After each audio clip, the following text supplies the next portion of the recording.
Welcome back, everyone. Today, we're taking a deep dive into something pretty profound. I think a lot of us struggle with it, that whole idea of God's power, especially when we ourselves are feeling anything but powerful. Oh, yeah, definitely. So often we see weakness as this thing we got to hide, something to overcome.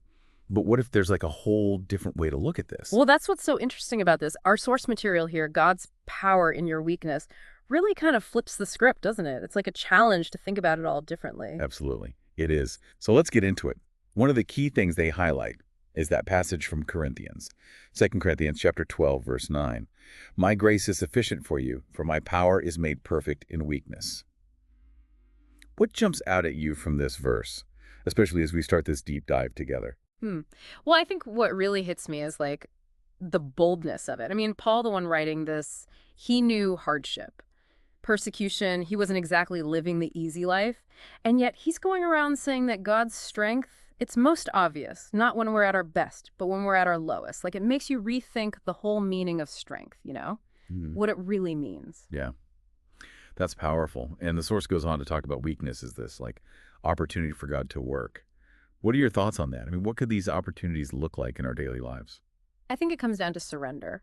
When we admit, okay, I can't do this on my own, that's when we open up space for God to step in. And these opportunities, they don't have to be huge, dramatic things. It could be as simple as like choosing patience over getting annoyed or asking for help when you need it, Hmm.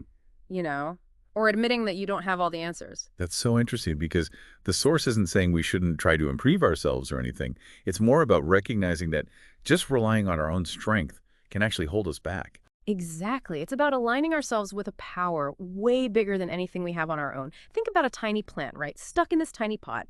It needs more space to really thrive. Our weaknesses, they can be like that pot. Acknowledging them, it's like letting God replant us, Give us that nourishment we could never get on our own. And that brings up another really important point from the source, that whole idea that we're not alone in our weakness. They emphasize God's constant presence. Yeah. How does that tie in with this idea of his power being made perfect in our vulnerability? Well, just imagine for a second, right? You're facing something really tough, really scary, but you know that someone's right there with you, like right beside you, giving you this unwavering support. It changes everything, doesn't it? Knowing that God is always there, even when we're at our most vulnerable, that's a huge source of strength. It's what lets us face those challenges with courage, with hope, knowing that we're not carrying that burden alone. Wow. Yeah. So instead of being afraid of our weaknesses or trying to hide them, maybe what we're being invited to do here is to actually see them as like pathways to a deeper experience of God's grace and power. Exactly. It's a total shift in perspective, and it can transform your life, really. So to wrap things up, the big takeaway seems to be this. Weakness, when we look at it through the eyes of faith, it can actually be a source of strength. It reminds us we don't have to have it all together all the time. It's in those moments of surrender, Yeah. of admitting that we need God.